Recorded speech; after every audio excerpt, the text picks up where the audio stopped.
Hello guys, welcome back to our channel excellent learning point.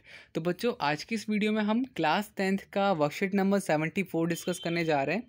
और यहाँ पे ये बच्चों हमारी विज्ञान की वर्कशीट है 18(1) की। ठीक है, तो ज़्यादा टाइम वेस्ट नहीं करूँगा। एक तो पहले से हम काफ़ी लेट हो चुके हैं वीडियो निकालने में, तो सीधा सीधा मैं आपको बता देता हूँ संयोजन अभिक्रिया क्या होती है। तो जब दो या दो से अधिक पदार्थ संयोग करके एक एकल उत्पाद बनाते हैं, तो बच्चों दो पदार्थ एकल उत्पाद जब बनाते हैं तो उसे संयोजन अभिक्रिया कहते हैं। ठीक है, यहाँ पे उसका एक एग्जाम्पल दे रखा है। तो ये हो गया बच्चों हमारा पहला। इसके बाद बच्चों विस्थापन पढ़ लेते हैं, फिर उसके बाद हम वियोजन पढ़ेंगे। विस्थापन क्या होता है बच्चों? विस्थापन में जब एक तत्व आपका जो होता है, ठीक है, एक धातु दूसरे धातु से अधिक क्रियाशील होता है, या फिर आप कह सकते हो अधिक ताकतवर, ठीक है, बहुत जल्दी रिएक्ट कर जाता है, तो तब क्या होता है, वो विस्थापन कर जाता है। विस्थापन मतलब कि अब यहाँ पे जो कॉपर है, कॉपर की जगह पे आयरन आ जाएगा, क्योंकि आयरन ज़्यादा क्रियाशील धातु है और कॉपर उससे कम क्रियाशील धातु है। तो बच्चों यहाँ पर क्या होगा, विस्थापन अभिक्रिया।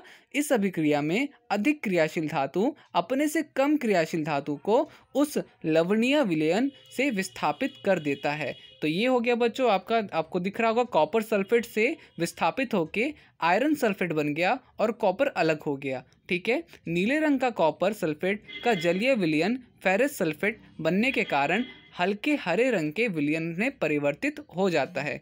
फिर इसके बाद बच्चों देखो, इसके बाद आपका एक क्वेश्चन है, वियोजन अभिक्रिया। वियोजन अभिक्रिया क्या होती है? ऐसी अभिक्रिया जिसमें एकल अभिकारक, तो बच्चों उसमें एक ही कारक होता है जो कि वियोजित होकर के दो या दो से अधिक उत्पाद बनाता है।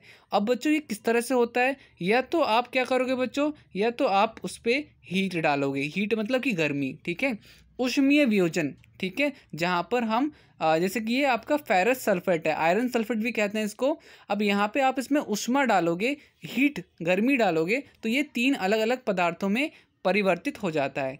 फिर विद्युत अपघटन, बच्चों कभी कभार हम इलेक्ट्रिसिटी का भी इस्तेमाल करते हैं, किसके लिए? वियोजन अभिक्रिया के लिए।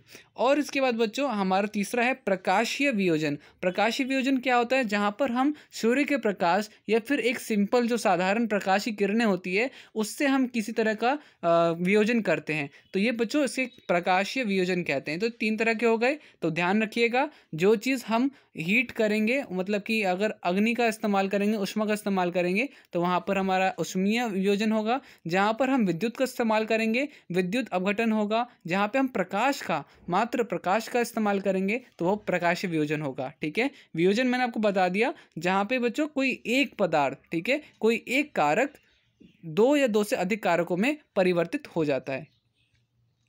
अब इसके बाद हमारे पास बच्चों कुछ प्रश्न हैं, तो देखो यहाँ पर सारे प्रश्न आप पहले देख लीजिए अच्छे से, क्योंकि मैं इसके आंसर्स एक एक करके आपको बताने वाला हूँ। तो सबसे पहला प्रश्न है, निम्नलिखित अभिक्रियाओं में संयोजन अभिक्रिया, वियोजन अभिक्रिया तथा विस्थापन अभिक्रिया को पहचान कर लिखिए। तो बच्चों यहाँ पे इसका आंसर मैं सारे बता देता हूँ आपको। तो बच्चों आंसर आपको स्क्रीन पे दिख रहा होगा। पहले का उत्तर मैंने सारा बता दिया है। जिंक कार्बोनेट आपका जिंक ऑक्साइड और कार्बन ऑक्साइड बन जाएगा, तो इसे वियोजन कहेंगे। जहाँ पे देखो एक कारक दो या दो से अधिक कारकों में उत्पादों में परिवर्तित हो रहा है, तो ये वियोजन अभिक्रिया हो जाएगी। अब जहाँ पर एक हाइड्रोजन और एक क्लोराइड, दो तरह तरह के कारक मिल करके एक उत्पाद बना रहे हैं, तो वहाँ पर क्या होगा बच्चों, आपका ये संयोजन अभिक्रिया हो जाएगा, अभिक्रिया। और यहाँ पे देखो बच्चों, यहाँ पे विस्थापन हो जाएगा तीसरे वाले में। यहाँ पे आयरन जो है एल्युमिनियम जो है आयरन को विस्थापित कर देगा, क्योंकि एल्युमिनियम ज़्यादा क्रियाशील है, तो विस्थापन अभिक्रिया भी हो गया। तो इस तरह से हमारा पहला, दूसरा, तीसरा का आंसर हो जाएगा। इसके बाद बच्चों दूसरा देखते हैं, पहले क्वेश्चन क्या है वो पढ़ लेते हैं। अब बच्चों देखो, सबसे पहला सेकंड का हमारे पास ए पार्ट है और बी पार्ट है।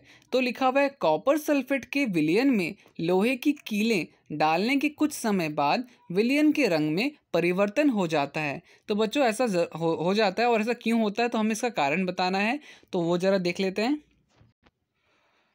तो बच्चों आपको कुछ इस तरह से उत्तर लिखना है अपना। विलयन का रंग हरा हो जाता है क्योंकि आयरन कॉपर को विस्थापित कर देता है। तो यहाँ पे बच्चों इसका हमने एक सूत्र भी लिख दिया है पूरा का पूरा, कि कॉपर सल्फेट आपका, ये बच्चों 4 मत समझ लेना इसे, ठीक है, ये यूँ है, और मैं आपको क्लियर कर देता हूँ कि ये यूँ है और ये 4 है, ठीक है।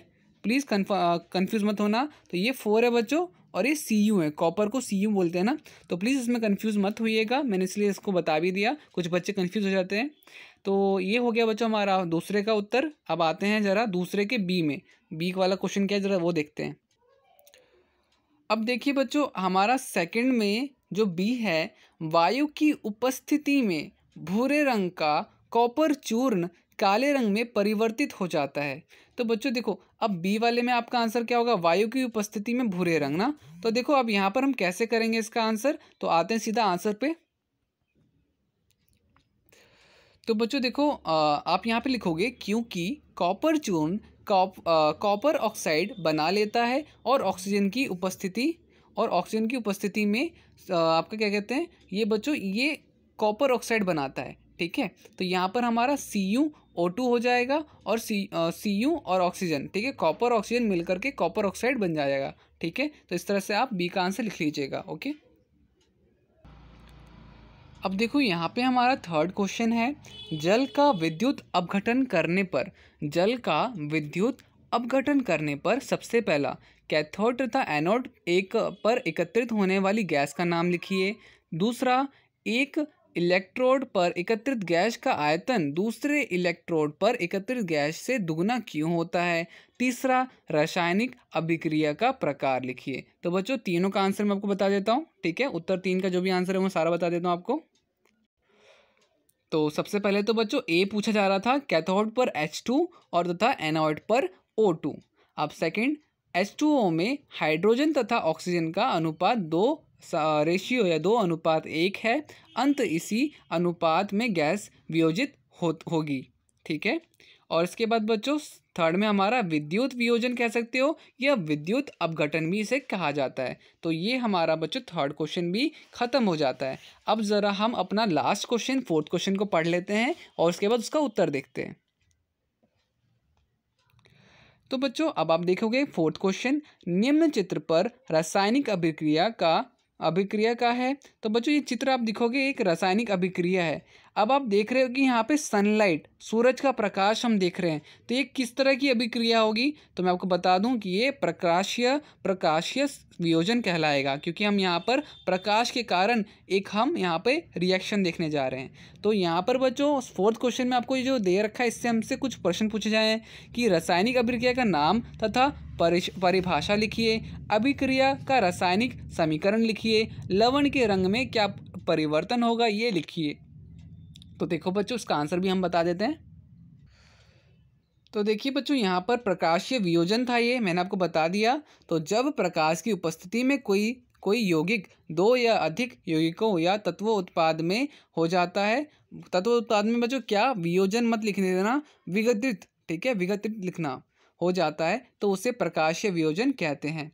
अब बच्चों एक समीकरण लिखने को बोला था तो वो भी हमने यहाँ पे लिख दिया है। आपका सिल्वर क्लोराइड अलग हो जाता है और सिल्वर अलग हो जाता है और क्लोराइड अलग हो जाता है, तो ये भी मैंने लिख दिया है। और कौन से रंग में होगा, तो सफ़ेद से सलेटी मतलब कि ग्रे कलर में हो जाएगा। तो यही था आज की वीडियो में। उम्मीद करता हूँ सारी चीज़ आपको समझ में आई होंगी। वीडियो अच्छी लगी तो प्लीज़ लाइक शेयर कमेंट ज़रूर कीजिएगा, और अगर आपने अभी तक चैनल को सब्सक्राइब नहीं किया, चैनल को सब्सक्राइब कीजिए, बेल आइकन प्रेस कीजिए। तो मिलते हैं नेक्स्ट वीडियो में, तब तक के लिए bye bye and take care.